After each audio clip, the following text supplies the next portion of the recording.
আসসালামু আলাইকুম। কি অবস্থা সবার? কেমন আছেন?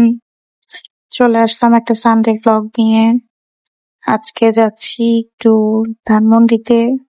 যে বলেছিলাম লাস্ট উইকে যে কিছু প্রবলেম হয়েছে, যে সবসময় তো লাইফ একরকম যায় না। গতদিন কি হলো, আমার চশমাটা ভেঙে গুঁড়া হয়ে গেল। যেহেতু অনেকগুলো চশমা আছে, তারপরেও একটা চশমা ভেঙে গুঁড়া হয়ে গেল। তারপরে আমার ফোনের স্ক্রিন পেপারটা একটু গুঁড়া হয়ে গেল, ভেঙে গেছে হাত থেকে পড়ে। ওগুলাই ফিক্স করতে যাচ্ছি। এই যে আপনাদের ভাইয়া একটু বাইরে ছিল, তো তাকে পিক করতে গেলাম। সে বলল তাকে পিক করে নিতে। যে এসে বাসা থেকে বের হয়ে একটু ওয়েট করছি। অলরেডি 7টা বেজে গেছে। যদিও আজকে বাইরের ওয়েদারটা ভালো ছিল। এই যে চলে এসেছি, একটু চশমাটা কালেক্ট করছি, ওটার ফুটেজ নিতে মনে নাই। যাই হোক, ওটা হয়তো আপনারা লাইভে দেখে নিয়েছেন। একটা নতুন গ্লাস নিয়েছি, একটা পিক করলাম, দেন একটু চলে আসছি সীমান্ত স্কোয়ারে চশমাটা ঠিক করাতে। আই মিন, আমার ফোনের স্ক্রিন পেপারটা লাগাতে। চশমাটা পিক করা হয়েছে, স্ক্রিন পেপারটা লাগাতে আসলাম। তো এই যে কিছু নিচের ফুটেজ নিয়ে নিচ্ছিলাম। আজকে অ্যাজ ইউজুয়াল ব্ল্যাক পরেছি, যেহেতু ওয়েদারটা ভালো ছিল। এই তো তারপরে চলে যাচ্ছি স্ক্রিন পেপারটা ঠিক করতে। ওনাকে চিনেন? উনি হচ্ছে আপনাদের ফেভারিট পিটুর বাবা। দেন চলে গেছিলাম এই ফুড ফ্লেক্সে। এটা আপনার জাস্ট সীমান্ত সম্ভারের পাশেই। দেন এটাতে আউটিংটা তো সুন্দরই। এখন দেখা যাক ভিতরে গিয়ে কি হয়। এই যে এখানে ওদের মেনুটাও লেখা ছিল, দেখছিলাম, দেখে নিচ্ছিলাম কি কি আছে। একটা ফুড কোর্টের মতো as far as I know. চলেন দেখি ভিতরে ঢুকে কি অবস্থা। যদিও প্লেসটা বেশ ফটোজেনিক লাগছে আমার কাছে। এই যে উনি চলে যাচ্ছেন আমাকে ফেলেই আগে আগে।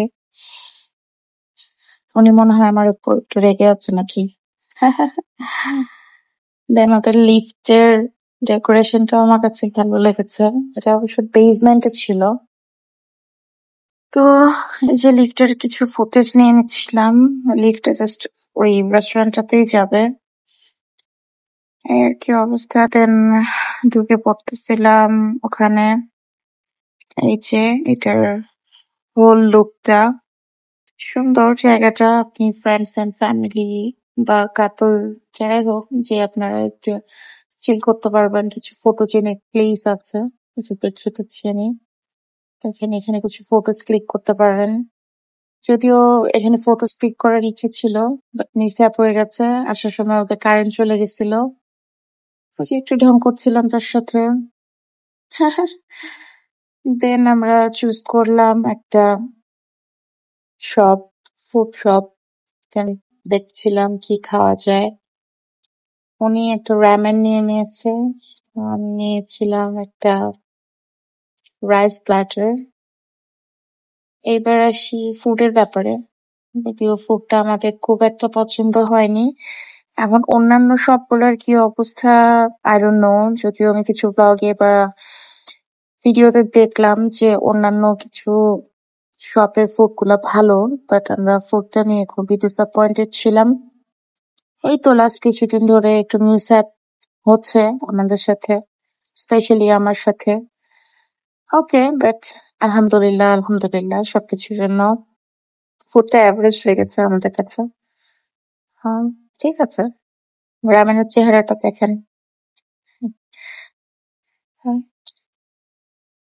অ্যাকচুয়ালি ফুড কোর্ট গুলো বা রেস্টুরেন্ট গুলো যতই ফটোজেনিক হোক বা যাই হোক, আমরা তো ফুড খেতেই যাই, তাই না? সেটা যদি খুব একটা ভালো না হয়, দেন মনটাই খারাপ হয়ে যায়, তাই না? শুধু তো ছবি তুলে চলে আসা যান। এই যে তার এক্সপ্রেশনটা দেখেন, he is not happy with it, but খেয়ে ফেলছে, এই আর কি। আমিও ট্রাই করলাম। রাইসটা যদিও খুবই বাজে ছিল, যেটা অনেস্ট রিভিউ, যে এটা হয়তো আগে থেকে মেক করা বা এরকম কিছু হবে। পরে আমি এটা খেতেই পারিনি। এই তো আর কি অবস্থা। তারপরেও মোটামুটি খেয়ে ফেললাম। ফুড তো আর নষ্ট করা যায় না। কি অবস্থা। যাই হোক, সবাই ভালো থাকবেন। আল্লাহ আপনাদের সবাইকে ভালো রাখুক। এই ছিল আজকের ভাবটা। এরপরে আমরা বের হয়ে যাচ্ছিলাম তাড়াহুড়া করে, পড়লাম কারেন্ট চলে গেছিল। এটা রান হইতেও টাইম লাগছিল। ভেবেছিলাম কিছু ফটোস ক্লিক করব, বাট সেটা আর হলো না। আপনার ভাইয়া বললো তাড়াতাড়ি করে বের হয়ে যায়, যেহেতু ওয়েদার খারাপ। আকাশের অবস্থাটা দেখেন। এই তো তারপরে আমরা বের হয়ে গিয়েছি। Thanks for watching. ভালো থাকবেন সবাই। আল্লাহ হাফেজ।